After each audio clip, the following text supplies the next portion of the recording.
Hi, everyone. Good morning. Thank you so much for joining. So it's 9 a.m. We'll begin the webinar now. Good morning. My name is Anushree Dev, and I am the manager for Gender and Youth at CCA. Thank you for joining us today for the Youth Consultation Webinar hosted by the Clean Cooking Alliance to discuss priorities and activities essential for meaningful youth engagement in clean cooking.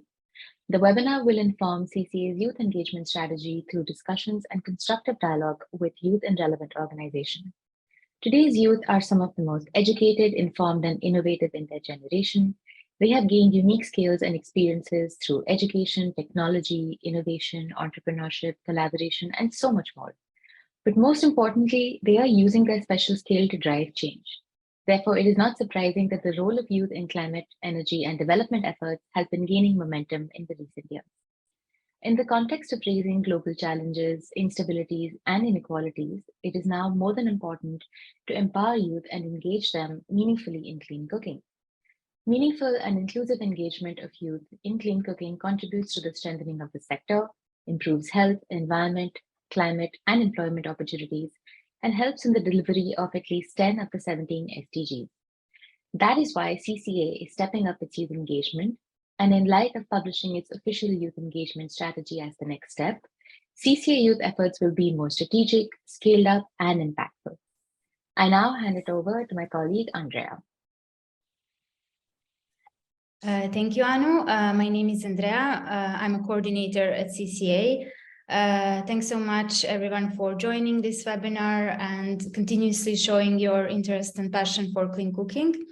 We are really looking forward to a fantastic session today, shedding light on important aspects of meaningful youth engagement in clean cooking.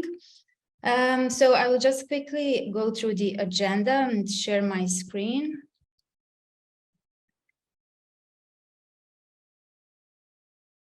Firstly, we will hear from GirlUp, our valuable youth partner. Then we will have a brief presentation on CCA youth engagement and survey findings, followed by the audience interaction poll. Then we will kick off with thematic sessions on empowering youth, fostering youth inclusive opportunities, and also increasing youth leadership and innovation. So during these three thematic sessions, we will hear from young people who are already making impact in clean cooking, and they will share their own experience and insights when it comes to meaningful youth engagement. After that, we will have a perspective from UNICEF, and then closing remarks and future steps. So a very exciting session is ahead of us, and thanks all again for joining. Without further ado, I would like to invite Maren from GirlUp to give her remarks. Maren currently serves as a senior program associate for GirlUp at United Nations Foundation, leading their STEM for social good and sports for a purpose programming. Maren is passionate about equipping youth globally with leadership skills to advance the United Nations Sustainable Development Goals. So Maren, over to you. Hi, everyone. Good morning, good evening, good afternoon, wherever you are in the world calling in from today. My name is Maren. My pronouns are she, her, and I am a senior program associate, as Andrea noted, with GirlUp. For those of you who might be unfamiliar with GirlUp, GirlUp is an initiative under the United Nations Foundation to advance gender equity through youth leadership development. We work with youth globally, ages 13 through 24, and we provide them with events, resources, opportunities to develop their leadership development skills. So within GirlUp, I specifically focus on our STEM for social good programming, which includes our focus on providing youth with resources and programming related to climate. I can say genuinely, after being in this role in 3.5 years and working with youth on a daily basis, it's clear that youth are hungry to advocate against climate change and are looking for tools, resources, and opportunities to do so. Given youth today, especially girls and women, will face the impacts of climate change dramatically in their lives. It's imperative that we are including them in the conversations around climate change, in the grassroots efforts, in community-driven change, in policy strategy, to ensure that their perspectives and their experiences are being accounted for. With that, I'm excited to be kicking off this webinar for the Clean Cooking Alliance on their youth engagement strategy. Personally, to me, it would feel amiss to have a webinar and to speak at a webinar and participate in a webinar on youth engagement strategy without reading a quote from a youth leader. And so I am going to read the following quote, who is from, is one of our GirlUp leaders, Mofi. Mofi is based in the UK. In 2022, the Clean Cooking Alliance reached out to GirlUp to select a youth leader to attend the One Young World Conference with a cohort of other youth passionate about advocating for clean cooking. And so Mofi was asked about her thoughts and her experience, and she stated, "Clean cooking is fundamental to offering a safe and sustainable environment. It is vital to increase the support of ongoing youth engagement to further educate communities on its importance and create space for innovative solutions." I don't think it could be better said. So shout out to our youth leader there. Mofi spoke positively of her experience at the conference, and it's our hope at GirlUp and across many other youth serving organizations, I'm sure, that we can continue to collaborate with the Clean Cooking Alliance in the future. Throughout the past few years, we've had the opportunity to have clean cooking staff come to different GirlUp events and speak about the importance of clean cooking, not only for the environment, but for girls and women and the impact clean cooking will have on millions of girls and women's lives globally. Each time clean cooking staff has presented, I see our youth engaged. I see them, kind of perk up, and I think they're really excited for a tangible solution to real problems related to the climate. I think there's a lot of doom and gloom around the climate, and Clean Cooking Alliance is offering a really tangible solution to a microclimate problem. So with that, I'm confident that youth will be continually wanting to engage on this topic and with the work that Clean Cooking Alliance is doing. The intentionality behind Clean Cooking Alliance that they're bringing to their youth engagement strategy will undoubtedly pay off in terms of expanding the impact that they're having through their mission. So ultimately, I'm looking forward to this conversation today. Thank you for having me. Back to you, Clean Cooking Alliance. Thanks so much, Maren. That was amazing, and we are really looking forward to continuing our work with GirlUp to elevate youth voices and empower youth as successful agents of change. Yeah, I will take it from here to give a brief overview of what CCA is doing to foster meaningful youth engagement in clean cooking. So CCA takes youth engagement in clean cooking very seriously. It is one of its strategic priorities. And in fact, the interlinkages between youth and clean cooking are very strong, although not always recognized enough. As you know, the lack of access to clean cooking is halting progress toward a cleaner, healthier, and more sustainable future for the next generation. And it is perhaps worth reminding that 90% of youth live in developing countries where 2.4 billion people still lack access to clean cooking, which unfortunately contributes to 3.2 million deaths each year from indoor air pollution. In addition to that, more than a half of all black carbon emissions come from domestic solid fuel use, making it a significant contributor to climate change. In addition, youth are additionally vulnerable, as 70 million youth are unemployed, which is 3 times higher than in the case of adults. And also 258 million children and youth are out of school, which is only further increasing with COVID-19 crisis. So in that context, it is really crucial to emphasize youth engagement in clean cooking and to work on youth empowerment, because youth agency can in fact be a critical driver toward universal access to clean cooking. Therefore, youth engagement has been part of CCA's work, starting with co-hosting Youth Summit with SC for All in 2021. Then the same year, building partnership with GirlUp, participating in its leadership summit, co-designing Clean Cooking Club Challenge, and so on. Then in the first half of 2022, CCA partnered with UNICEF and the government of Bangladesh, hosting a cooking show for adolescents. And really in 2022, CCA has significantly stepped up its youth engagement. In September, CCA had its first youth clean cooking delegation participating in the One Young World Summit in Manchester, as Maren also mentioned. This is a major youth leadership event, bringing together young people from all over the world working to accelerate social impact. Then in October, CCA also had its first youth delegation participating at its Clean Cooking Forum. So in partnership with Student Energy, CCA had 20 global youth participating in the program before, during, and after the 2020 Clean Cooking Forum, which featured sessions such as young change makers panel discussion or intergenerational roundtable dialogue with senior leaders such as Second Lady of Ghana and others.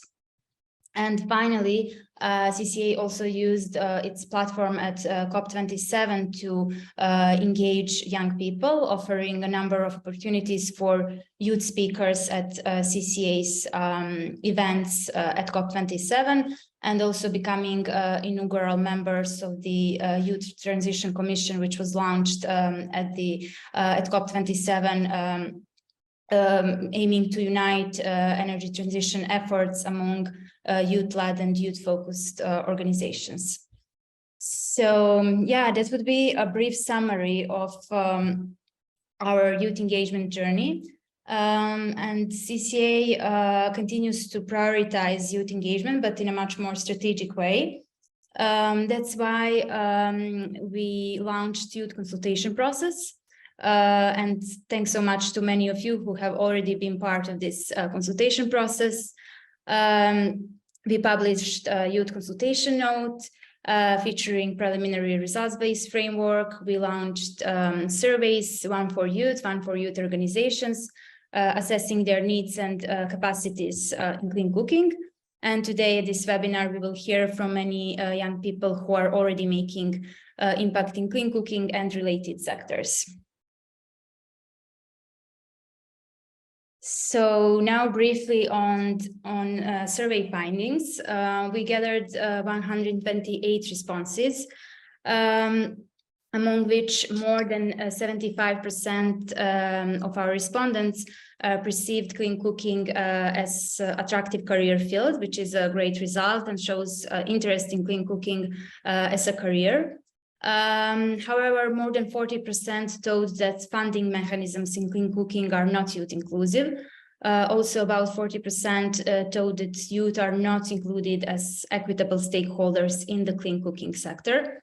And definitely there is so much to achieve in order to make clean cooking sector more youth inclusive, and that's precisely CCA's mission as well. Also, more than 90% of our respondents were confident about their understanding of clean cooking challenges and solutions, which is a great result. But confidence decreased by 30% in terms of technical and entrepreneurial skills. And that's also one of the priorities for CCA, to increase opportunities for young people to acquire necessary skills to meaningfully engage in clean cooking. And remarkably, more than 95% assess that CCA's youth consultation note grasps the challenges and needs of youth in clean cooking. So basically, those are the key percentages. In addition to that, areas perceived as priorities for supporting youth in clean cooking were access to funds, technical and entrepreneurial skills, research and evidence building, and participation in multi-stakeholder, intergenerational dialogues and decision-making processes. So these were the top 4 areas perceived as priorities for supporting youth in clean cooking. So according to our consultation process and further research, we basically identified 3 key aspects that need to be accomplished in order to achieve meaningful youth engagement in clean cooking. Firstly, it is important to empower youth, such as through professional development and building technical expertise and entrepreneurial training.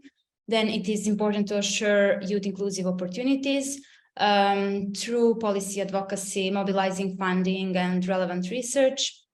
And finally, it is crucial to foster youth leadership and innovation, such as through increasing youth participation in important decision-making processes and continuously elevating youth voices. So I will now stop sharing the screen, and I would like to invite everyone to participate in the poll that I'm going to launch. So we would like to ask you what, according to you, is most important to support youth in clean cooking, increasing access to funds, improving technical and entrepreneurial skills, creating relevant research and evidence, participating in decision-making processes, or all are equally important. So you can go to the poll section in Zoom and select one of the options here. Or if you think that something else is most important and it is not listed here, you can also use the chat function to write your ideas.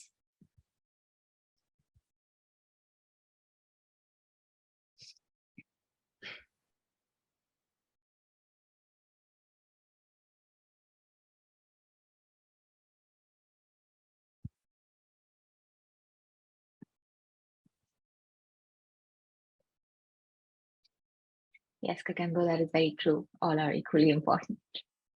Yeah.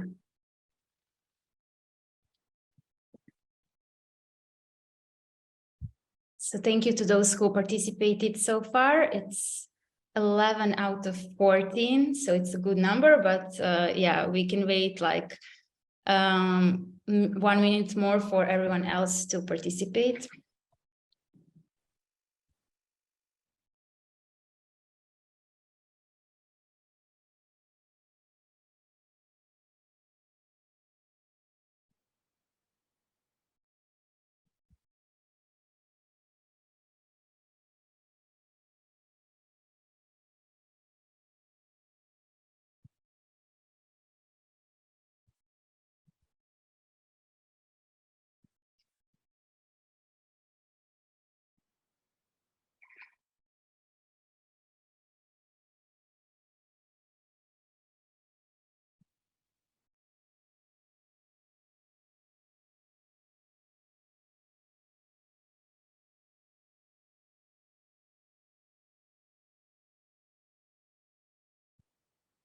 So yeah, assuming that everyone who wanted to participate already filled out the responses, I will now end poll and share results. So yeah, thanks all who participated in the survey. It looks like the majority of you thought that increasing access to funds is the single most important aspect here. And it's definitely a crucial thing, because without the increased access to funds, opportunities for youth to participate in and benefit from the global energy transition in general are significantly limited. And on the other hand, when inclusive financial mechanisms are increased, this can greatly amplify the outcomes of education, training, and all mentorship opportunities. So yeah, I agree that that must be the priorities, but yeah, all of these are very important. And only with the coordinated and systemic action on all these important aspects we can achieve the sustainable and equitable engagement. So yeah, thanks so much for participating, and without further ado, I will invite Anu to kick off with the first thematic discussion. So Anu, over to you. Thanks, Andrea. So our first thematic session is on empowering youth, where we try to understand the need and role of professional development, technical expertise, and entrepreneurial skills important to empower youth. Multiple research and numerous studies have documented the harmful effects of polluting fuel for cooking on not just women and health children, but also limiting their freedom, their time, education, employment, and agency. Empowering youth to break this vicious cycle is one of the first steps towards creating a multiplier effect, which can lead to more innovation and leadership. With this, I would like to introduce the speakers for our first session. Kakembo is an intern at the World Meteorological Organization, serving as the regional youth focal point for Sub-Saharan Africa. He also sits on the board of directors of Student Energy. Concepta is the founder and CEO of KO Technovation, which is a climate tech social enterprise that produces and distributes clean cook stoves to underserved markets in the western part of Kenya. And Ben Odongo is the Youth Fellow in Energy at the UN Climate Change High-Level Champions, where he works to advance further conversations on clean cooking actions. So my first question is to Kakembo, where we basically want to understand that which training opportunities are, in your opinion, necessary for empowering youth to engage in the sector meaningfully? How have you navigated the process of finding these relevant empowering opportunities? And in what way do you think they benefited you? Thank you so much for that kind introduction. It's really important to understand that most of these skills are on case-to-case basis, maybe geographical location, probably also the background of each youth segment, right? But it's really crucial to know that when you are deciding which training or which skills to impact, you need to understand the environment around them. In my case, I deal with mainly youth that are coming from really marginalized communities. We look at youth in slums, we look at women on landing sites, fish landing sites, we look at people in refugee camps, we look at people who have the least opportunities in life, especially because they come from areas that are least developed, right? And so what we're trying to do is to build a whole ecosystem, because they literally lack an ecosystem to support their entrepreneurial ability, right? First of all, we have to give them the skills themselves, the entrepreneurial skills themselves. How do you start a business? How do you run a business? Then we have to give them the skills, the specific skills of creating a specific clean energy. For example, briquettes, right? Charcoal briquettes made from agricultural waste, or cook stoves construction, or cook stove cells. So we then need to give them that technical skill of construction of making the briquettes or distributing the briquettes, right? And then on top of that, then we have to create an environment for them to actually do that work by connecting them, networking them to where the market is, networking them to where the suppliers would be, and networking them to where they can get investment, because that's really crucial. Because back to the very first point I said, case by case basis, these are people who have been in an environment that doesn't have any of these networks, right? They are living in a very poor area.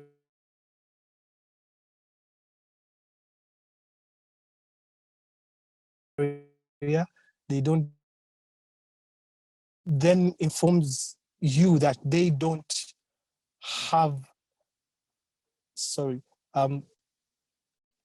is my... You can maybe turn your video off if that helps to strengthen the audio connection. Okay. Yes, so as I said, it's a case by case basis. But for us, it's all about creating the right environment, make sure that the whole ecosystem is set for them, give them the skills, give them the networks for where they will sell, for where they'll get their supply, for how they can interact with the whole value chain so that they actually benefit. I hope that answers your question. That does. Thank you so much. It's extremely important to think of context, think of networks, and how they all relate together. That's an extremely important point of view. Thank you. My next question is to Concepta, which is, what empowered you to start your own business, and how can youth entrepreneurship in clean cooking be encouraged? What support do young entrepreneurs and innovators need? And are there any specific lessons that you think aspiring youth entrepreneurs can benefit from? Thank you so much, Anushri. 1.2 billion people, actually, according to International Energy Agency, have no access to electricity, and 85% of these are in the rural areas. Having been brought up, grown in the rural areas of western part of Kenya, cooking in open fires was actually a lifestyle to all, because almost all the households in our community were using the same. I suffered through the inhalation of the smoke from the open air cooking. And because most of the time, if my mother was not around, I was the one preparing meals for our siblings. I suffered respiratory tract infection, and I was on and off the hospital. I lived in this environment until I pursued my postgraduate studies. That's when I came to understand that they're actually clean, affordable ways of preparing your meals. And this touched me so badly, because we've been in this environment. We've been preparing meals, spending more than 6 hours in the kitchen, just preparing a single meal. This pained me, and I decided to found Chaotic Innovation. Chaotic Innovation is a climate tech social enterprise where we design, we produce, and we distribute clean, efficient, energy-saving, affordable, and accessible cookstoves to our community and to western part of Kenya. Actually, what inspired me personally to do this, apart from the health implications that I personally affected because I was a victim, is because still after launching our company, there are still households that still use non-clean sources of fuel to prepare their meals. And this shows that there is an opportunity. There's still a gap that we, the youths, we, the women who are affected, need to close. So there is an opportunity, and for the youths to be able to even form their own become entrepreneurship, there needs to be favorable financial terms to them. There should be access to funds, and through this, maybe the financial institutions should offer favorable terms in regards to interest rates, accessible insurance, so that we can be encouraged and many youths can come on board and do their businesses in clean cooking space. Again, there should be capacity building and training on the youths. Again, you know, when you train, when we the youths are being trained on clean cooking tools, we can be able to ensure we train our customers, because once you have a customer that is informed, whatever stove you're selling to the customer will be used in the right way, and all the benefits will be realized. Because, you know, as an informed customer is also an empowered customer, and they will also know the meaningful of clean cooking stoves, because this comes as a change in their lifestyle. So for them to be able to accept the change, there should be also some training, and we can only train the women, we can only train the people who are using these stoves if we, the youths, have been trained. And also we can be able to engage the youths in advocacy and also in leadership positions, so that when these decisions are being made, we are part of the decision making, so that our key interests are being taken care of. So the key important learnings that is in this is that the youth should be able to. You're getting me right? Yes, I am. Okay, thank you. The youth should be able to be involved, and we should involve our community leaders. We should involve our religious leaders.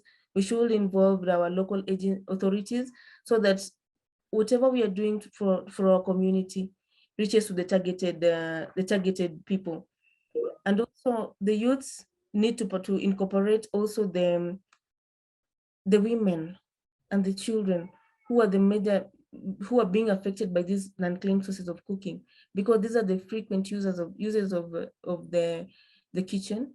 So once we empower the women, once we empower the children, we as the youths can be able to do this through campaigning, and such webinars as it has been organized by Clean Cooking Alliance can be able to help the youths, like we, the women who are the youths, to be able to get knowledge, to be able to also talk to our fellow peers about clean cooking.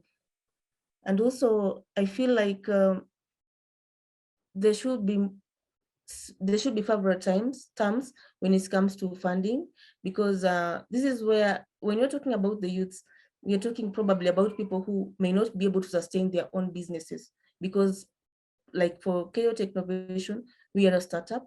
We still need to go miles away, and there is a gap that we need to seal.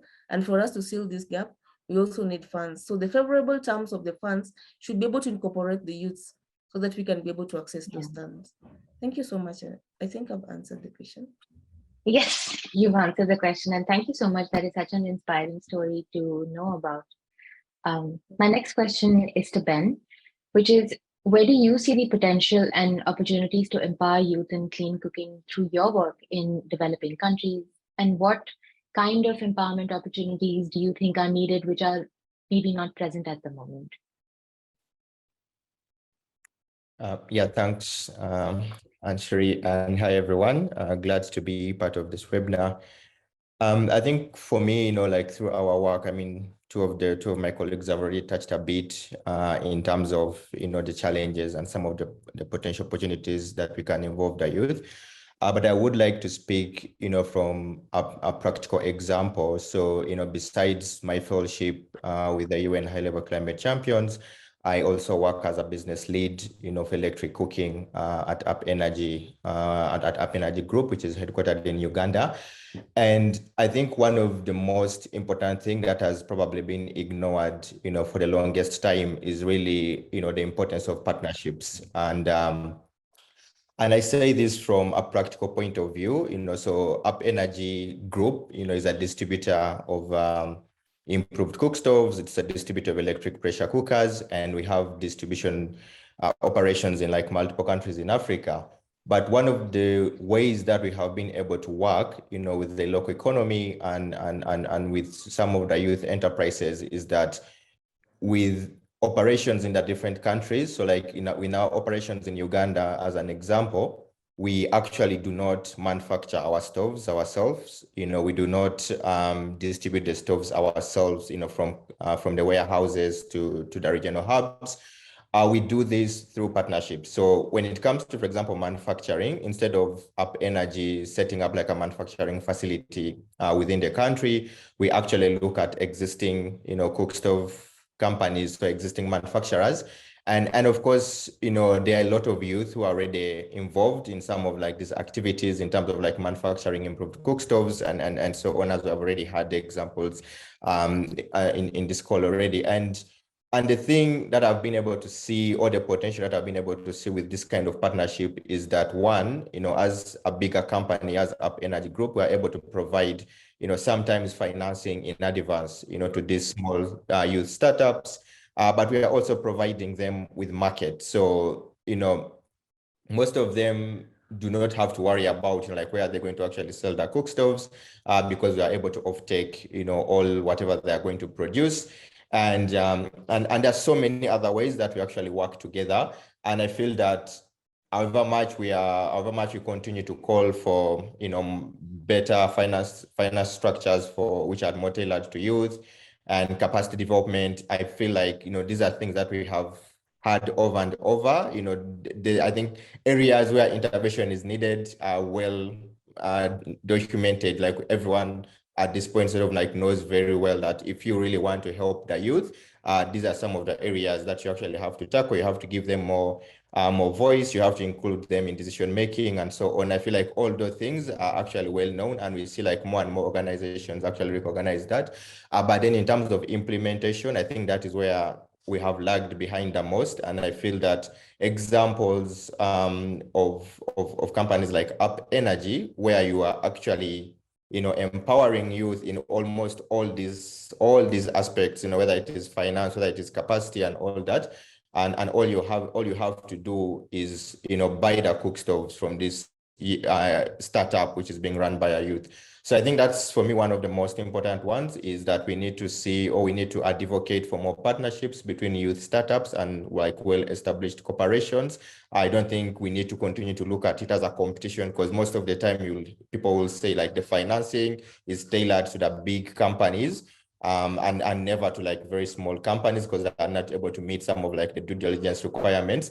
But I think if we begin to call for more partnerships between the big corporations and the youth startups, I think we might be able to see progress across these different areas. Because as Up Energy, we actually make sure that even if the company we decide to work with doesn't have all the capacity, whether it is quality, making sure the products of the highest quality standards, we sometimes actually invest in these companies, to get them up to speed in terms of like bringing those quality standards to the market requirements.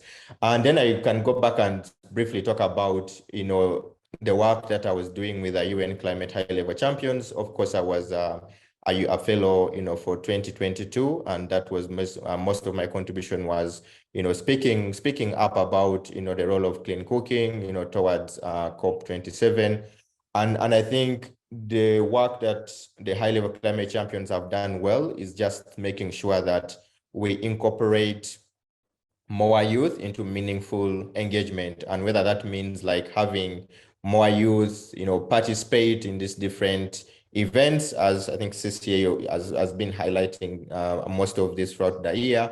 And I think the reason why I find that very important is just that, it brings a lot of hope, as youth. You're trying to navigate life, you're like sort of in a midlife crisis, so to say. And it's really very, very important that at that point of your life, you can get as many possible sources of hope as possible. And I think that, mainstream media, social media, most of the times will just tend to focus only on the problem. So I've met like a lot of youth who will clearly explain to you all the statistics available on the challenges that we have with clean cooking. But when you decide to change the conversation to, so what opportunities do you actually see within these challenges? And then it becomes a very difficult conversation. So I think like organizations like the high-level climate champions are actually playing a role to try and raise a bit of hope. Because most of us really, we're in that midlife crisis. You're trying to decide which career to take and all those things. And it's really very important that, we get to hear messages of hope, and not only, like always hearing about the problems and the challenges that we have. That's my submission. Back to you. Thank you so much, Ben. Lastly, I had a comment, so to ask all three of you is that what steps would you like to see CCA take to facilitate empowering youth through professional development opportunities? I mean, I know each of you have had such interesting stories, but if you had any insight on what specifically CCA can do in terms of pushing the envelope forward in terms of, so what would your thoughts be? It's to Ben, Kakembo, and Concepta, sorry. If any of you had any thoughts last minute. I think I'll go first. This is Brian Kakembo. I think it's really important for CCA that has this wide network of practitioners in the clean cooking space. And I mean, all the way from policymakers, all the way to private sector, people who are producing these products. So like Ben said, we need to go away from identifying what the problems or the solutions are, but then implement what we identify. And so it's really important for CCA to help us network youth with all these different practitioners. For example, if I'm in briquette production and I need to partner up with stove producers, it will be very, very useful for CCA to create that a platform or a room for such level of interaction. And I really love the way they organize the CCA forum, the Clean Cooking Forum in Ghana, where youth were actually given a whole space to come and participate, talk, and actually interact with different stakeholders who came to that. So that we need to see more of that happening, so that we can have these youth who are starting up these businesses, small businesses, or even medium-sized businesses, being linked to the market, being linked to financing, being linked, because right now as we speak, some of us youth can actually start our own businesses, but then without those stakeholders coming in or being networked to them, then those businesses won't last or won't thrive. Thank you so much. Thank you. Concepta, Ben, did you have any comments? Yeah. Okay. To me, Katebo has already said a lot. And we thank CCA for this webinar, and we hope that many of these will come along so that we can get our skills sharpened. We can get an opportunity to also meet other youths in these forums. And also the CCA should also act as our mediator with other stakeholders in the clean cooking space, so that we can be able to reach our target market. We can be able to have mentors, because sometimes you have the product, yes, but now you don't have a mentee, a mentor, so that you can be a mentee and be able to be taken a step further. And then our terms, maybe we can have also a forum or like a WhatsApp group or a platform whereby the youths, we can be able to also subscribe to CCA and become members of the CCA, so that whenever you organize an event like the one that was in Accra, we can be able to organize ourselves and be able to attend, either virtually or in person. And also we feel like CCA can be able to help us in getting to our target markets, also standardizing prices, because sometimes you find that you make these cook stoves, but you cannot be able to sell them at the current market price because of the expenses in making the stove. So we can also have some price fixed on these stoves, some standardization, that we can be able to be encouraged to produce more. Yeah, thank you. Thank you, Concepta. Ben, did you have any last comments? Yeah, I'll try and be brief. Yeah, so for me, I think like the first thing that I wanted to say, and I want to just applaud, CCA for a very great 2022. So I would say, like, for me, what CCA is already doing in terms of just like highlighting youth role models, and I see like we have patients on the call. I think for me, that was sort of like a very big highlight for me in 2022. And I hope like, going forward, you will continue to highlight some of the success stories of youth who are involved in the clean cooking sector, because I think that's a very important source of hope for youth who are, still at university and want to get into, clean cooking, as the survey showed like 70% or so of youth actually considering clean cooking as a very suitable career path. And then I think like one other thing that I would really love to see CCA, strengthen further is really, for me, I really believe that we operate in a very open market. So sometimes you also have to look at things from a broader spectrum. It's about demand and supply. If you have investors and they feel that if they put 40 million in this mature company, like their return on investment is going to be more guaranteed, it's like less risky and so on, obviously they're more likely going to invest in that well-established company. And we have continued to see this across the industry. But I really want to applaud CCA, because last year we launched the Spark Plus Fund, which is like a specific fund for clean cooking. But clearly, clearly you can see that by the end of 2022, most of that financing was not yet released, and what was released actually went to some of the well-established companies, right? And I don't think that it's deliberate that the people at Spark Plus Fund do not want to fund like youth involved in the clean cooking sector, but then like sometimes there are just always gaps. And financials also have to make those decisions. So I feel that CCA can play a critical role of bridging that gap and connecting more more youth, like connecting more youth companies to actually these well-established companies. So I think like, Concept and Brian are both involved in the sector as entrepreneurs. So what can CCA do in terms of making sure that you can connect these two entrepreneurs to an existing company? So like Brian, because I know Brian very well, Brian is working in Uganda, they're doing briquettes.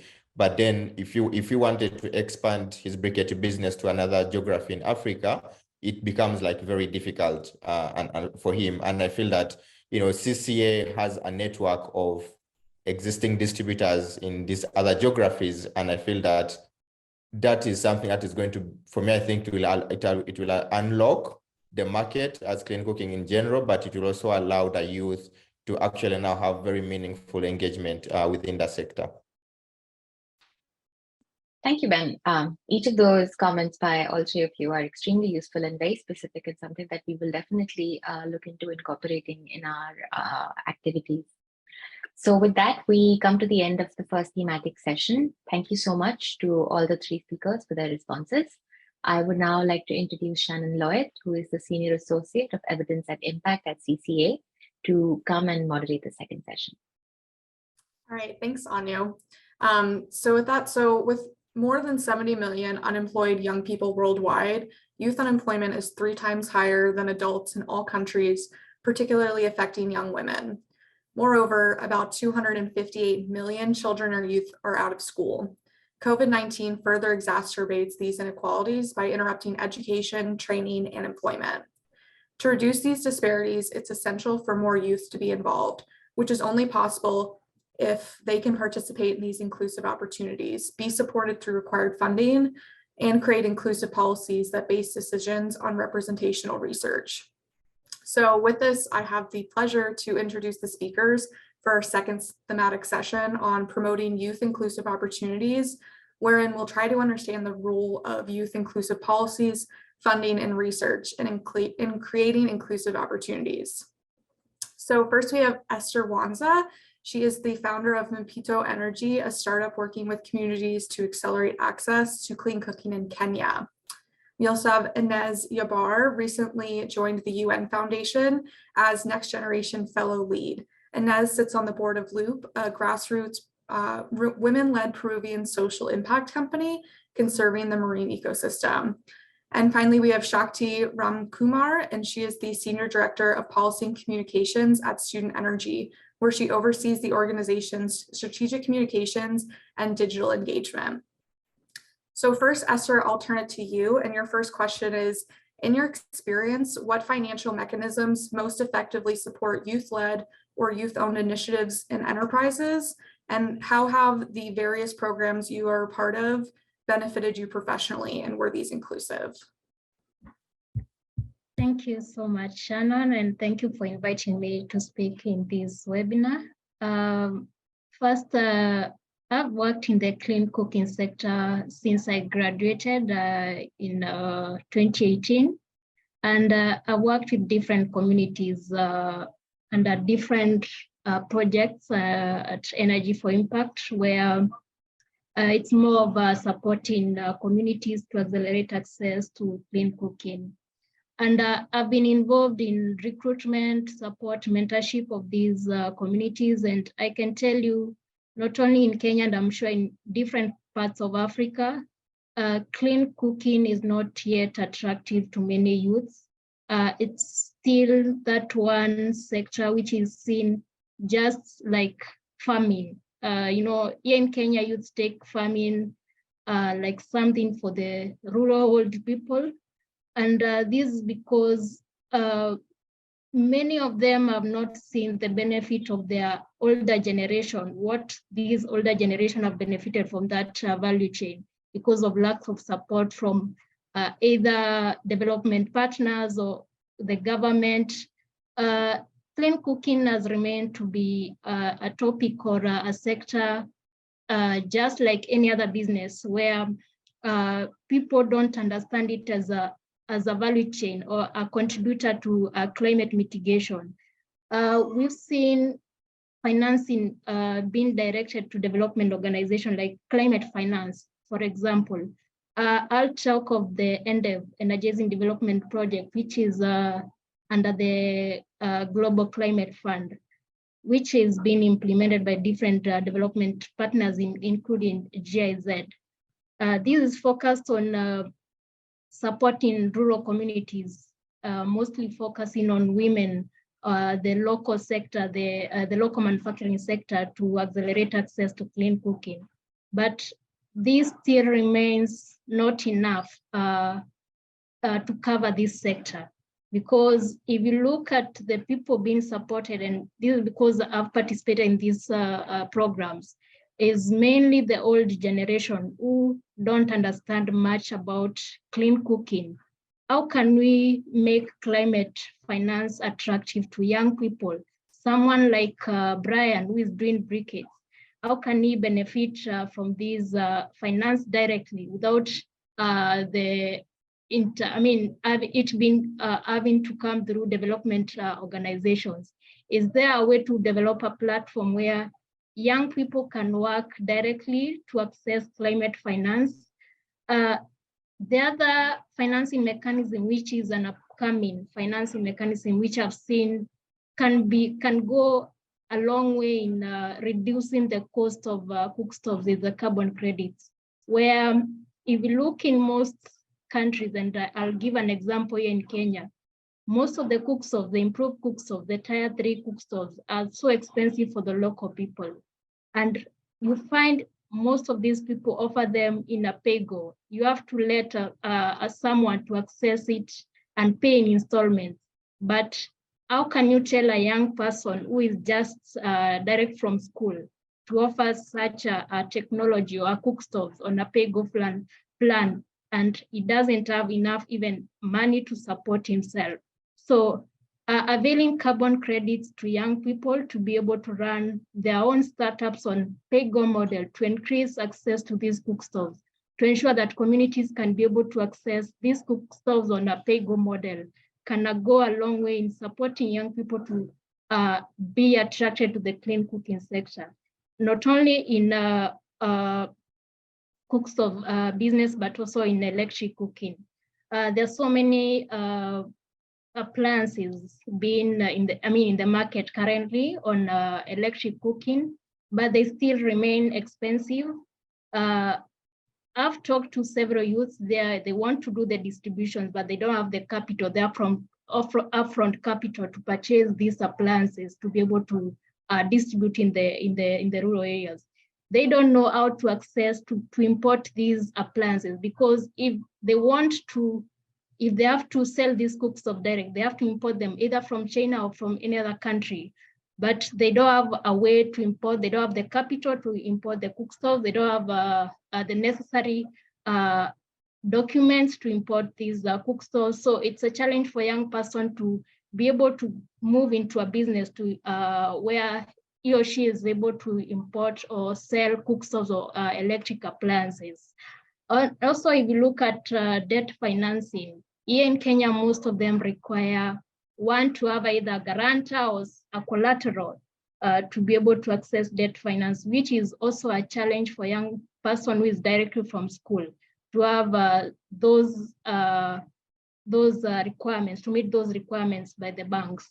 And also, if you look at the interest rates, like Concept has said, the environment to access finance is still not favorable for young people, and not only young people, for startups here in Kenya. If you look at some of the programs, how did I start my business?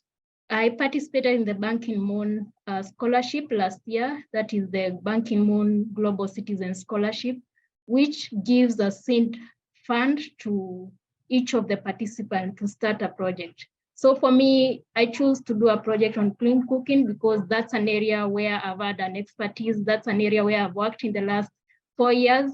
And it's an area which I find attractive. But yes, I got support from that seed funding. How many young people are able to get access to those seed funds? We need to make seed funding more available to young people to make sure they're able to implement their ideas. Young people have so many ideas out here, and they don't know how to, even to get the money to do the research itself, it's a challenge. To get the money to develop the prototype, it's a challenge. To import those spare parts. I'll give an example like the band manufacturing here in Kenya. That's a well-developed company which has access to so much financing because it's established well in the sector here in Kenya. But if you look at the Juakali, the local manufacturing sector here in Kenya, it's full of young people who are employed. And many young people generate a lot of money. They're employed by older generation. They have ideas. They have generated different types of cook stove. Different. They always come up with a new model of a cook stove, which, if you look at it, it's a good model which can go into the market and support in mitigating and or reducing the or increasing the efficiency of the locally available. A cook stove which has a higher efficiency than the local available cook stoves. But they don't know how to take this idea or this cook stove to the next level. So we need to support these young people, not only to access the financing, but to know how does this sector work. It's more than a business. It's more than just doing the day-to-day operations, and know there is another world out there. I can be able to get access to carbon credits. I can be able to be paid once I sell a cook stove because I've contributed to something that is climate change mitigation. So knowledge is key to young people. Having a platform where young people can be able to learn more about clean cooking, understand it's a serious sector, which is not just about business. I also participated in the... I'm so sorry to cut you off, Esther. We do have to go to our next panelist, but thank you so much. We'll come back to you in the common question. Okay. All right, awesome. So sorry to make an abrupt transition here, but I'd like to now turn it over to Inez, just to ask kind of what, in your opinion, are the critical gaps in today's youth-focused research? Do you think their needs and requirements are being captured through current research tools? And what key aspects must research address to understand young people's needs, challenges, and aspirations in clean cooking? Thank you, Shannon. And I think it's key in how you ask that question about youth-focused research. Many times we talk about youth-focused research and not so much about youth-led research. And I think that's where the critical gap is that we're focusing research about youth and not necessarily including youth in that research. So for me, the gap is really that agency and ensuring that young people of diverse and intersectional backgrounds, so not the typical few that we usually see, are really included in the research design and the leadership, because without this, the inherent biases and the paternalism can permeate through the research, and then young people really need to be trusted and empowered to lead in all these spaces. I think as well, we ideally need to have more substantive studies that show more comprehensive linkages between the empowerment of young people in their youth and the value it goes to contribute to their later life. Many times we when we have research about young people, it's very anecdotal and it doesn't have such a robust approach that then would result in more funding for initiatives such as initiatives that young people are leading on clean cooking. So all of that goes to different recommendations. If we're working with young people on the research, we will probably ask better questions. We will ensure that we're asking the right questions that are relevant to young people and their different initiatives. We will also capture better data. Because young researchers can develop a deeper rapport with their peers, gaining richer access to their lived experience, and in this case, how they're experiencing the difficulty in the climate space, etc. And it will also generate better insights because young people can identify the different findings where we have blind spots or misnuance in our data. I will take the example of this first speaker who gave a quote of someone else. I am a young person myself, but there are so many young people around that can't necessarily be in the spaces. So I will share a quote from one of the youth think tank researchers at Rasmus Development, who said, in our communities, research is often associated with professors and universities, and the perception is that young people don't have the skills to do so. So another gap, I would say, is that young people aren't being trained and aren't being supported to actually have the ability to do the research. So it does take time and resources, and I think that's a gap that needs to be addressed by organizations that already are doing research and training, supporting and resourcing young leaders to do that. And once the research is done, also being open, dynamic and accountable, and making sure that we're monitoring and evaluating and learning from how to better do research with young people. And that goes, of course, to clean cooking, but to any other topic, making sure that young people's needs and challenges are addressed not only in the results of the research, but those young people that are doing the research too. I think I'm over my 2.5 minutes, so I will stop there. Thanks, Shannon. Awesome, thanks, Inez. I really enjoyed your point at the top about, you know, not just doing research about youth, but really including youth. And I think that that can, you know, stem not just to youth, but we talk a lot at CCA about research about women and including women in this process, just like including youth in this process. So I think that that's a really great point. So next, I will turn it over to Shakti to ask what challenges prevent youth-focused opportunities from being diverse and inclusive in their outreach and design? Also, what policy or economic barriers do youth clean cooking initiatives and enterprises face, and what can be done to improve this? Thanks, Shannon. And it was really great to hear from Esther and Inez first as well. I think something important that really prevents this outreach from being diverse and inclusive, especially in an issue as complex and as community specific as clean cooking, is that often young people aren't supported to spend time on problem identification and on doing community outreach and really working to understand the nuances of how this problem manifests in their specific community, talking with community members and spending time coming up with a solution that's the best fit and the most appropriate for their communities. And I think this is a significant chunk of time that young people need to invest before they're ready to start an enterprise, or before they're ready to, you know, as Esther was speaking, invest a lot of capital in obtaining technologies, in distributing these technologies. This takes up a significant amount of time, but often this is not well funded. Organizations that give out grants or open up other funding mechanisms, they're hard enough for youth to access as it is, but often very little of it is earmarked for this problem identification part of the project that is so crucial for clean cooking, especially to ensure that whatever solutions are implemented are successful in the long term. I think something else that's a major barrier for young people is accessing financing early. As a few of the other past speakers have mentioned, often accessing development financing is close to impossible. It takes 3 to 5 years of, you know, building up an application process, understanding what the specific criteria are. And then there are certain thresholds where, you know, the funding size is too large, or they need to see a track record of a certain number of years, you know, audited financial statements, all these things that are impossible for young people to spend time building up if they're not invested in early.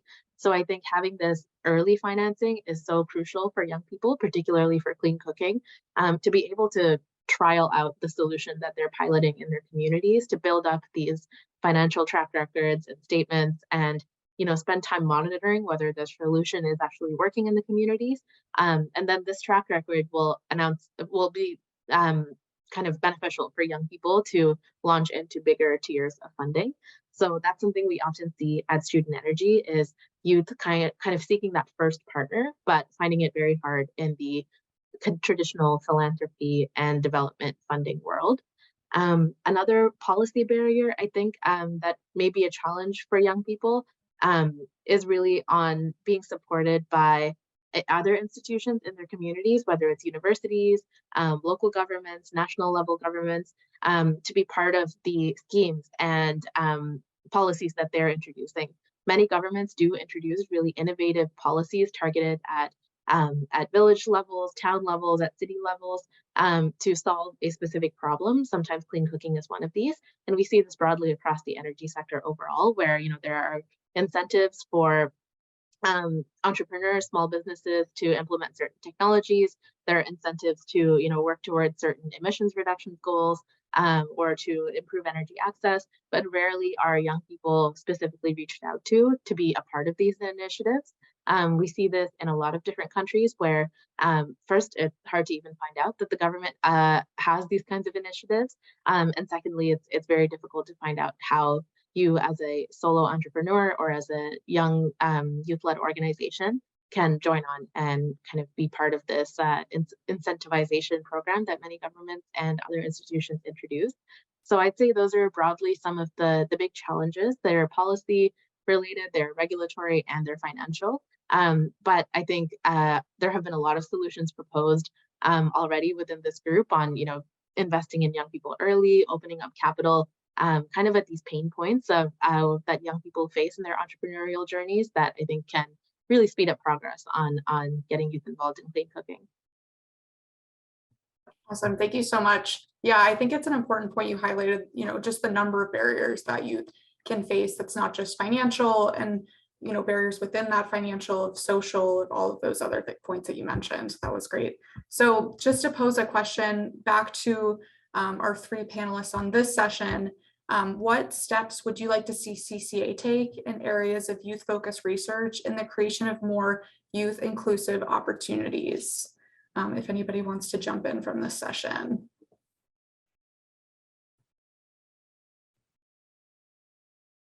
I'd be happy to jump in first. One step I'd love to see CCA take is kind of what folks were voting on in the audience poll, more entrepreneurship training, more knowledge of, different solutions and technologies that are available in clean cooking. I think that would be, this training piece can be so beneficial for young people to understand what are the true range of sustainable clean cooking solutions that are available and out there, and what kind of skills need to be developed to actually implement these.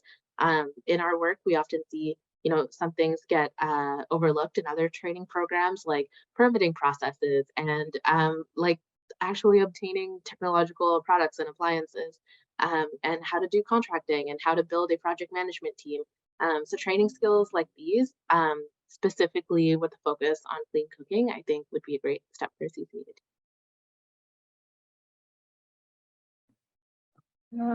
Okay, I think I'll go on next.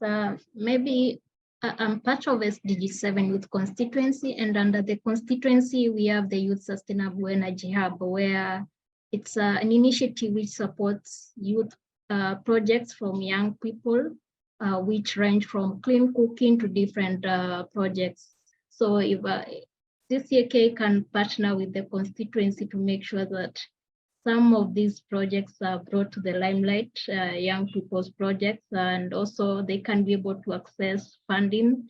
These young people can be trained on how to be investment ready, how to best pitch their projects to the investors to be able to access funding that can really support young people's projects and businesses. And also in terms of different governments are developing policies around clean cooking, like in Kenya, which is developing the Kenya National Clean Cooking Strategy. And you see it's more of led by development partners, not much of young people. So if CCA can come in to ensure that to support a young person's voice in the government, to ensure that whenever they're developing policies, you have a young person incorporated to bring in their views, to bring in what really matters to them. So that's my submission on that. Thank you. I think I'll echo what Shakti and Esther were saying about training young people. I think it's essential and necessary to support young people and intentionally shift power towards them. I think I've mentioned this with CCA team, but not to young people on this call. in the Our Future Agenda team, we have something called the Big Brainstorm, which will be an opportunity for young people, thinkers and activists to design whatever solutions they want on any of the thematic areas we work on. And so I would love to see CCA supporting a young person to lead an initiative on clean cooking and kind of do that intersectionally with other topics as well, because I think it's a topic that isn't talked about enough. I'm not an expert in it at all. So as a young person myself, I would love to see other young people like doing peer-to-peer training as well, and mentoring and growing the community that already exists, so that we can really see the importance in the scope of all the SDGs and not just as clean cooking, which maybe a lot of people aren't aware of, but really broadening that and going beyond that, beyond the goal, what we call the golden circle of young people who are generally at different events or online spaces, but really broadening that out to those who maybe don't have access to these opportunities as well. All right, well, I just want to thank our three speakers today. Thank you so much for your time and your expertise for this session. And so with that, I'll hand it back to Anu to introduce the third session.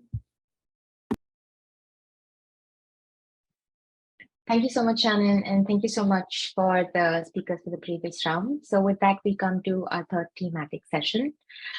Leadership and innovation play a really important role in spearheading change and ensuring that youth voices remain elevated and that there is motivation to keep innovating. However, that said, there are multiple roadblocks that remain in the path of successful leadership and innovation, and navigating them can be really challenging, something that a lot has been echoed by the panelists that have said so earlier. And our speakers for the last session, I think, can speak a lot more from their personal experience overcoming such issues and how they keep supporting their mission and those around them. So we have Patience Alifo and Granny Lesiamang as the speakers for this session. Akhil unfortunately couldn't join us. He fell sick, he got COVID again, and we feel really bad that he's missing it out. So I'll introduce our speakers. Patience is the co-founder of EcoNexus Ventures Limited, a Ghanaian-based biotechnology social enterprise which commercializes sustainable biofuel and waste-to-energy production in Africa. Granny Lesiamang is the founder and CEO of Closef Enterprises, a youth-led impact-driven manufacturing startup which creates clean cooking solutions by manufacturing clean solid biomass fuels. So I'll begin my question with Patience. So Patience, what in your opinion are critical spaces where youth in clean cooking need more representation? And what barriers do youth face in acting on clean cooking in terms of lack of access to information? And most importantly, do you also think that gender plays a role somewhere in all of this?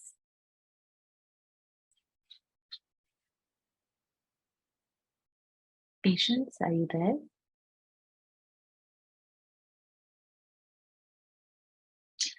I think she might have issues with her internet, so maybe I'll move on to, oh no, we have Patience back.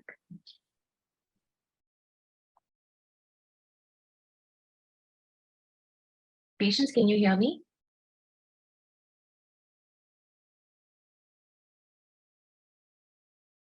We see her, but we're not able to hear her. We can maybe start with Granny and then we can come back to Patience. So Granny, I'd like to ask you that what challenges did you face as a female co-founder in the clean cooking sector, and how do we encourage and empower more young women to take leading positions in the clean cooking sector?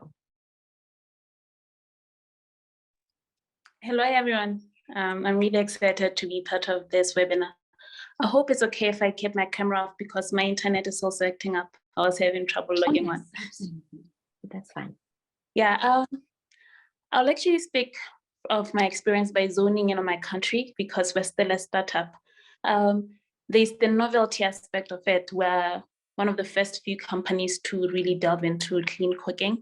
And when we're doing our research, we found that one other institution is a large research institution in Botswana that is doing research on a lot of innovative projects, clean cooking being one of them.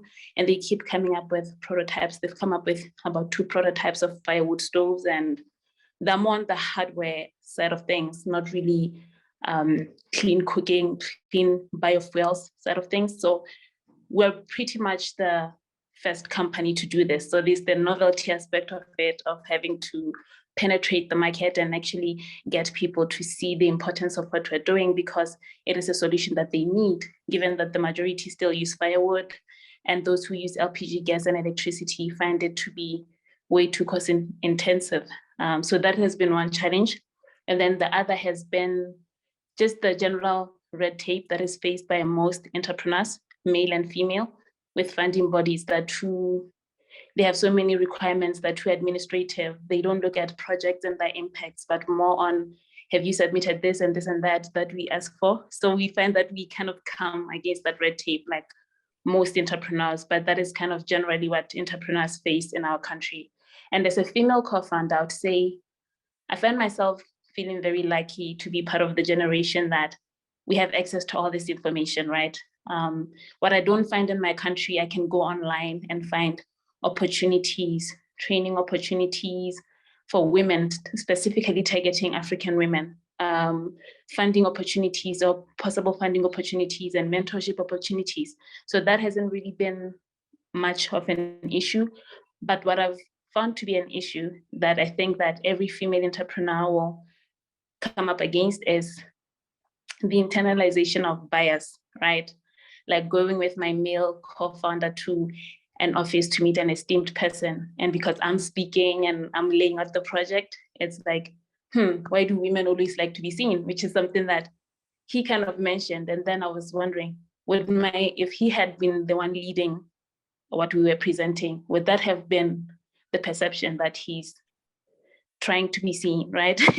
So I find that most of the challenges are not really access to opportunities, because once I got online and tried to learn how to better lead our organization, I found opportunities, I'll be honest on that front. But even being a female leader in the organization, and especially on the hardware part, the biomass stoves, which is mostly men, and really having to have a firm voice and having my voice interpreted maybe as an emotional outburst instead of giving an order. So I want to be very clear to female founders that will be at least in my experience, the greatest challenge, having to question if you're doing it right, having to question if that was too much, which is what I don't think males have to really go through as much. I find that having to second guess every decision that I make, that has been much of a problem than really access to opportunities. And here I am on this platform where, women voices are being promoted and there's no bias. So that for me, I've found this community online and these opportunities where I can be trained and be mentored without that bias. But on the ground, meeting officials and leading the organization, it's a different story, but it's more on how I'm interpreting it. So my advice would be, do it, start it, make sure that you know why you're making decisions, mean what you say what you mean, and make sure that every decision that you're making, you know how it will impact the organization, how it will impact your leadership, and then focus on that. Everything else and still the biases that will come along as you meet people, you meet officials, you run the organization, just don't take heed of that. And that has been the challenge that I faced. I hope that is an adequate answer.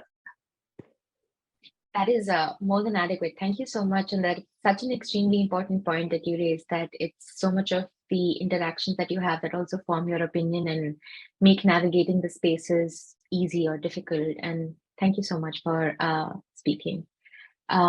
Lastly, Patience, as we have you back now, I wanted to ask you that what in your opinion are critical spaces where there can be more representation, where there can be more leadership. And I also wanted to ask you that, do you think gender somewhere also plays a role in leadership and innovation? And what are your thoughts on that?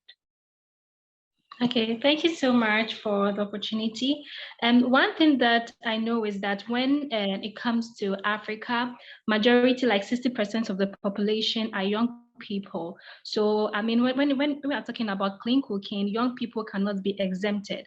So when we talk about young people in terms of leadership in clean cooking, one thing I perceive that will really work is that we introduce like curriculum activities in various institutions in Africa or around the world. Like, for example, when it comes to the engineering department or engineering universities, young people can take courses by developing pilot projects on clean cooking stoves. They can design clean cooking stoves, or they can design, any innovation that is in line with clean cooking. But when they are doing that, they get to be part of it, because in 2022, before I was awarded the Clean Cooking Alliance, Women Leaders Award, young people in my university didn't know much about clean cooking. And we had this project work that were divided into groups. So I with my group, I introduced the idea that we are going to have a project in clean cooking, and all of them were like, what is it? So I took my time to explain to them that, okay, we can use agricultural waste product to have an ethanol fuel, and it's a form of clean cooking. And they were all like, okay, we want to do this. And after the project work, my group came out to be the best project work. Our lecturer was so impressed. He was willing to even invest into the project. And each member of my group were so happy that they did this.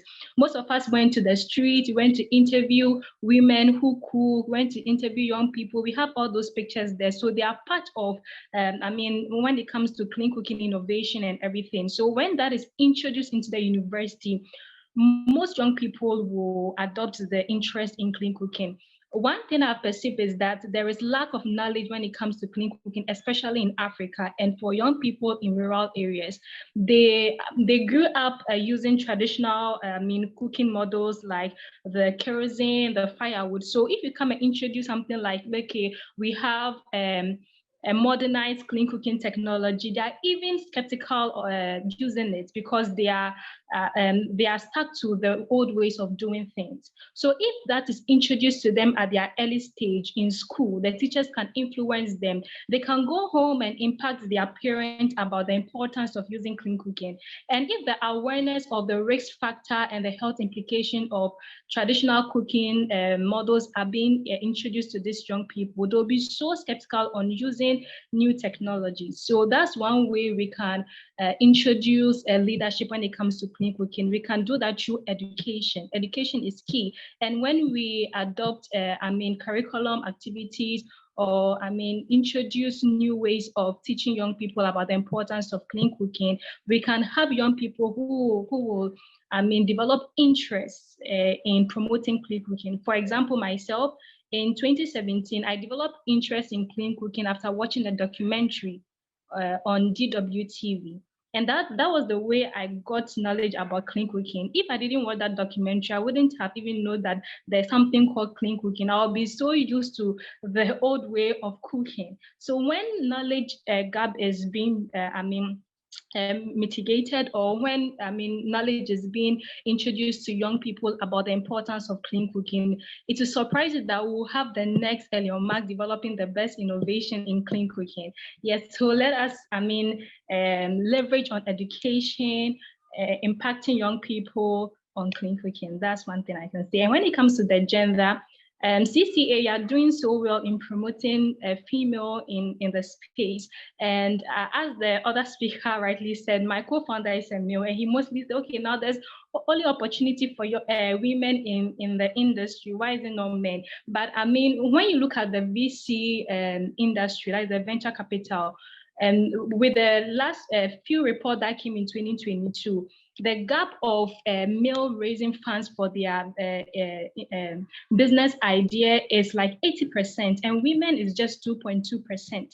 That tells you that there is more to be done for women. So I don't think that women are only having the spotlight. We need to push women. We need to push young girls in having access to platforms, to opportunities, so that they can also become role models for other young people. In my university like this, I'm not a role model for other young girls. They ask me, hey, Patience, how were you able to do this alongside schooling at the same time? And they are so inspired to take up initiatives, even if it's not in the clean cooking sector, initiatives to promote the SDG goals. So that's what I have to say. Thank you so much.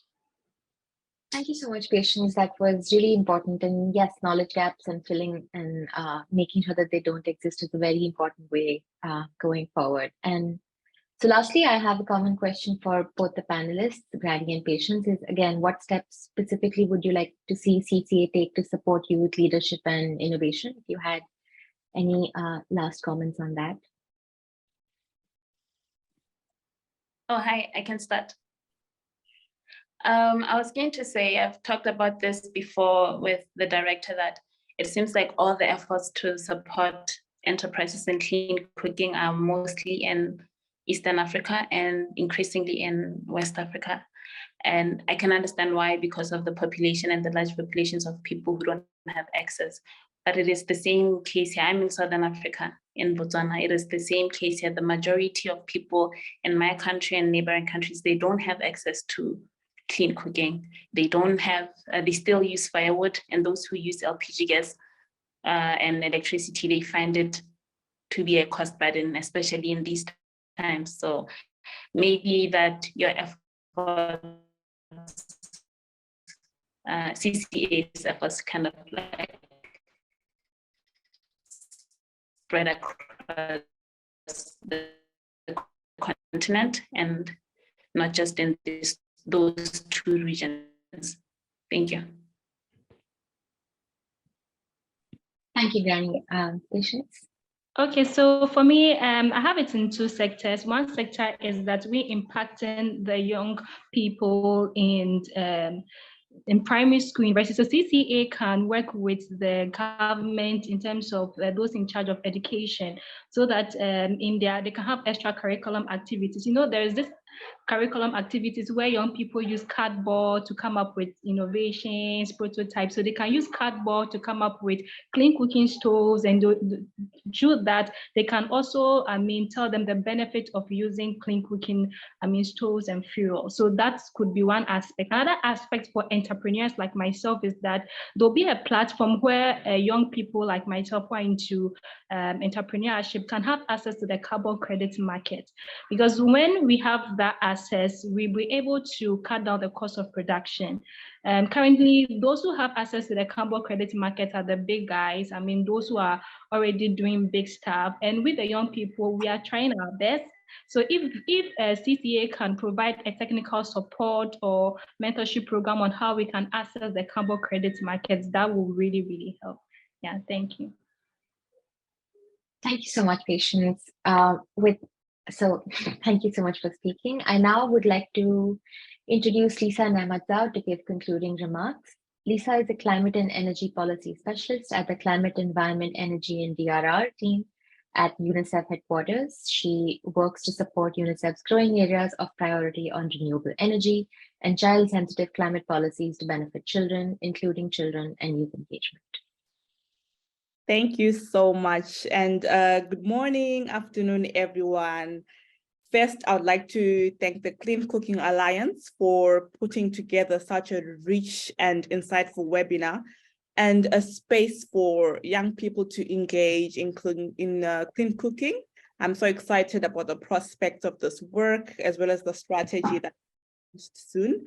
The insights have been very insightful and challenging, particularly for us in the development sector, especially in shaping how we approach the work. So it's been very, very helpful, and I hope that we continue to have similar programs, similar workshops, so that we can have this intergenerational conversation.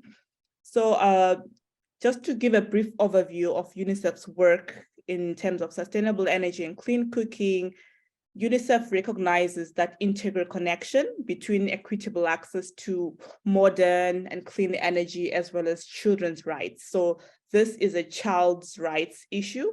And we have seen that where sustainable energy or clean energy is lacking and unreliable, children and young people often pay the biggest price.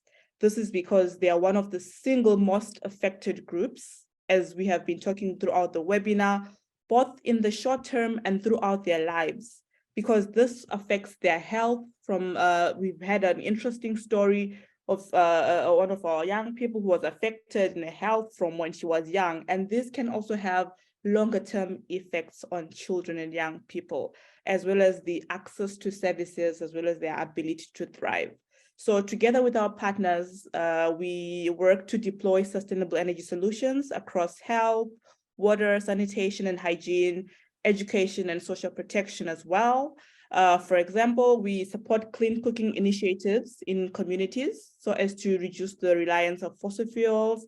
So this can be training communities to make their own clean cook stoves, or providing clean cook stoves in communities. And we believe that this will really help in reducing child respiratory infections and also improve air quality and income, particularly for children and young people who are running enterprises that develop these cook stoves and also have small businesses. So just to conclude from what we have all been talking about, the insights from the young people, how then can we engage with young people from a development perspective? And also the Clean Cooking Alliance and its partners is definitely, it has been emphasized that young people need support. So this is supporting young people's participation and leadership, both online and in civic initiatives, and promoting youth-led campaigns and amplifying their advocacy efforts and messages, as we have seen. So we have been taking note of what you have been saying. So our role would be then to amplify those messages, to amplify those advocacy points across development agencies. And also a critical one, investing in renewable energy and clean cooking. And that means walking the talk, making the funds available for clean cooking. So that has been noted, as well as putting young people at the front and center of sort of like creating these mechanisms for finance, because in many cases, looking at the top-down approach, we might not understand the best way of creating these funding mechanisms. But having these conversations is really important in shaping climate finance and clean cooking finance. And as mentioned, supporting young people's innovations in clean cooking, providing seed capital and skills to entrepreneurs is important. So as an example, UNICEF works through the Green Innovations Hub in Zimbabwe. We have supported young people to develop sustainable energy innovations through small grants, and some of them were focused on clean cooking. So we do want to continue engaging with young people who are working on clean cooking and seeing how best they can be financed. And one important point that I also want to close with, or that I want to leave young people with, and also partners present, is that education will be very instrumental in engaging young people in clean cooking. So this can be through formal or informal channels. For example, developing resources, developing toolkits on clean cooking, so that young people and the whole of society are aware of the technologies, of the benefits and the opportunities that exist. So this is just beyond young people reading those toolkits or resources, but also the whole of society knowing, how best or what best technologies they can use. This will have benefits on behavior change and awareness. And we know that this is important. For you to have a market to sell your clean cook stoves, you need behavior change amongst your customers. So education comes in there as an important element. So UNICEF works with partners such as the SDG 7 Youth Constituency and IRENA to develop resources and guides that young people can use to understand. And I think more can be done together with Clean Cooking Alliance to develop these resources that young people can look at and refer to whenever they talk about clean cooking.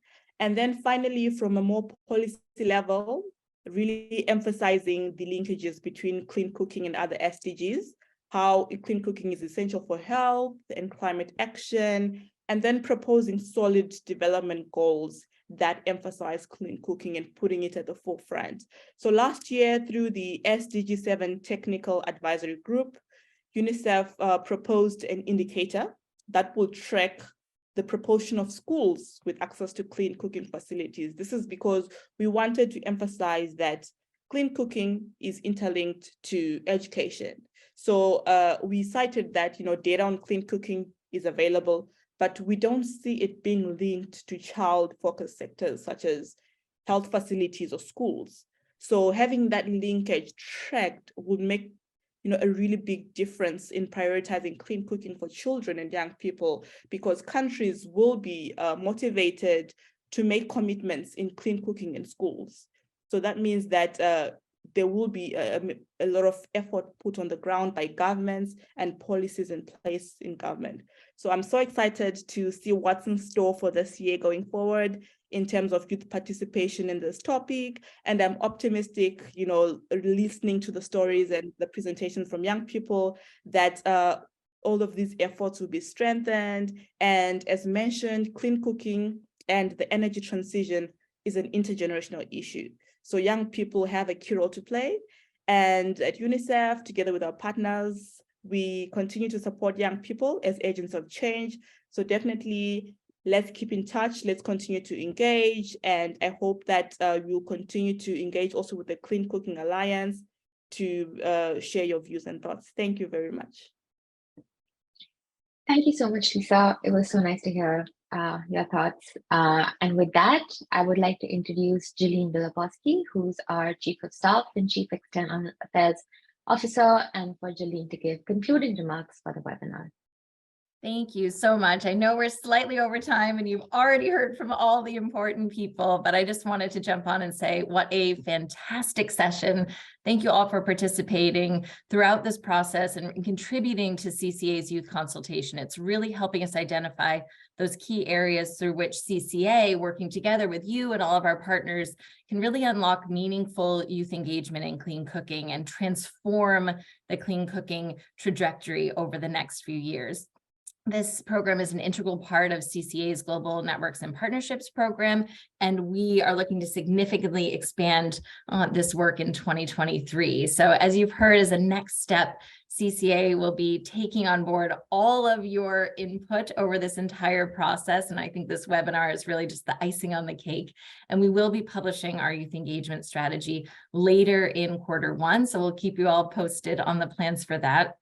And we are excited about these future activities and opportunities to support youth. I think we've heard from so many of the speakers today that have summarized it better than I can, but really focusing on that professional development, building the technical and entrepreneurial skills, that access to education and increasing the ability to access funding, supporting the relevant research and evidence building. I think as Lisa was just saying, we need the data to be able to prove and demonstrate why there is a need, where there's a need, to track progress and to mobilize funding and finance for clean cooking, and really fostering youth leadership and innovation in this space. This has been an issue that I think has confounded the development sector and governments and the private sector for many, many years. And there's a lot of successes and failures in the historic pipeline. We need fresh ideas and we need innovation and new perspectives and new thinking that are really context specific. Granny and others were, talking about the difference in markets in different countries and different regions, and how we design solutions that meet the needs of people where they are in ways that they want, can access, and can afford. So I'd really like to just sum up by thanking all of our partners who've been working with us over the years in the youth space: GirlUp, Student Energy, UNICEF, SE for All, the SDG 7 Youth Constituency, and others for joining these efforts and committed to being part of this journey to help us elevate youth voices in clean cooking. But most importantly, a big thank you to all of the young people who are already out there making a huge impact in the sector. It's been inspirational to hear stories and the work that you're doing in your communities and your countries. And I think you are serving as role models for so many people. So we are always happy to elevate your voices and to share your stories. And we're proud to have such an enthusiastic and active community of people that are already dedicated to clean cooking. So I have very, very high hopes for the future. But I won't take any more of your time. I really just want to thank everyone for joining the webinar and being part of this journey, and look forward to continuing these conversations and this work together with you. So thank you. Thank you so much, everyone. Thank you all. Thank Have a wonderful you. day. Bye. This was great. Thank you. Bye-bye.